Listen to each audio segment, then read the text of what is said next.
Intelligence is not just about what you know. It is about how you think. These are the 7 smartest things ever said. Look, when an architect sets out to build a towering, resilient skyscraper, they never just start randomly laying bricks, right? They begin with a meticulously drafted blueprint. Well, the human mind is exactly the same. To build a life of clarity, resilience, and true understanding, you need a solid structural foundation.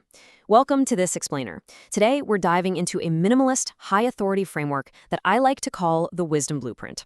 We are going to explore timeless principles that, when layered together, literally construct a masterclass in human cognition. So settle in, focus your attention, and let's look at the very architecture of a well-designed mind. Let's revisit that core idea. Intelligence is not just about what you know. It is about how you think. You see, society really loves to measure intelligence by the sheer volume of facts someone can just memorize and recite. It's treated like data storage, if you will. But true intelligence, the kind that actually helps you navigate complex life challenges, is an operating system. It's your processing power. It's the framework you use to analyze, adapt, and construct your reality. Section 1. The Blueprint of Intelligence. Thinking is a difficult task. That is why many people take the easier path of judging others instead. I mean, think about it. True thinking is incredibly hard work. It requires burning mental calories, holding contradictory ideas in your mind without rejecting either, and employing deep empathy. Judging, on the other hand, that's just a reflex. It is the path of least resistance. When you judge, you don't actually have to understand. You just have to dismiss. This principle teaches us that the reason so many people jump to conclusions is simply because it's easier than the rigorous, demanding task of actual thought. Choose the harder path. Section 2. Mastering your inner world. True freedom comes from within. If you care too much about what others think, you become a prisoner to their views. When you tether your self-worth to the opinions of the crowd, you are literally handing them the keys to your own psychological cell. You become confined by their expectations and their limitations. True freedom isn't a physical destination. It is the absolute sovereignty of your own mind. Have the courage to step out of the blur and stand clearly in your own light. The quality of your life is determined by your thoughts. Your life becomes what your mind makes of it. Your mindset is quite literally the soil in which your life grows. If you plant seeds of anxiety, limitation, and negativity, well, that is exactly the harvest your life will yield. But if you cultivate thoughts of growth, resilience, and possibility, your reality will reflect that vibrant life. Your external world is really just a mirror reflecting your internal dialogue. You are the gardener of your own reality. Section 3. Overcoming internal illusions. There is no expiration date on your dreams. It is never too late to become the person you have the potential to be.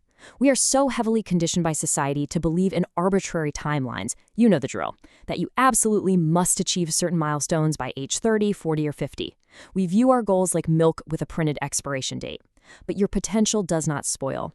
The ability to reinvent yourself, to learn a new skill, or to chase a deferred dream is available to you until the very last grain of sand drops. Breathe out that artificial pressure. We often experience more pain by worrying about things in our heads than by what actually happens in reality.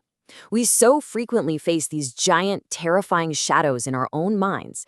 We simulate worst-case scenarios over and over, essentially putting our bodies through the stress of trauma that hasn't even occurred. But when you finally step forward and confront the issue in the light of reality, that massive monster usually shrinks down to a manageable size. As the Stoic philosophers recognized centuries ago, we suffer far more in our imagination than we ever do in reality. Bring your focus back to what is actually happening, not what might happen. Section 4. Environment and restraint. Surround yourself with people you can learn from. If you are the smartest person in the room, you are in the wrong place.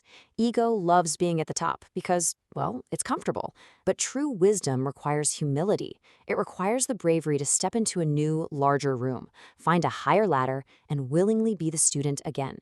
To seek growth, you must intentionally seek out environments where your current knowledge is actively challenged. Wisdom is found in silence. While a fool is known by their talk, a wise person knows when to stay quiet. We live in a chaotic, noisy world where everyone is desperately broadcasting their opinions. The fool believes that value is created by constantly speaking. But the wise person knows a profound secret. You learn absolutely nothing while your own mouth is moving. Wisdom is not about having the loudest voice. It's about the restraint to observe, to listen, and to know exactly when to stay quiet. Let that silence sink in. Section 5. The final blueprint. So here is your daily blueprint. Number 1, value your own opinion. Number 2, seek growth. Number 3, think over judging. Number 4, mind your mindset.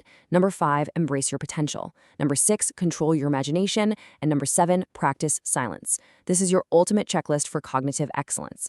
Information without application is just entertainment. To truly be a focused learner, you have to take the tools off the table and actually start building. So my question to you is this: which one of these 7 principles are you going to use to redraw your own mental blueprint starting today? The construction is entirely in your hands. Thank you so much for joining me for this explainer, and I genuinely look forward to seeing what you build.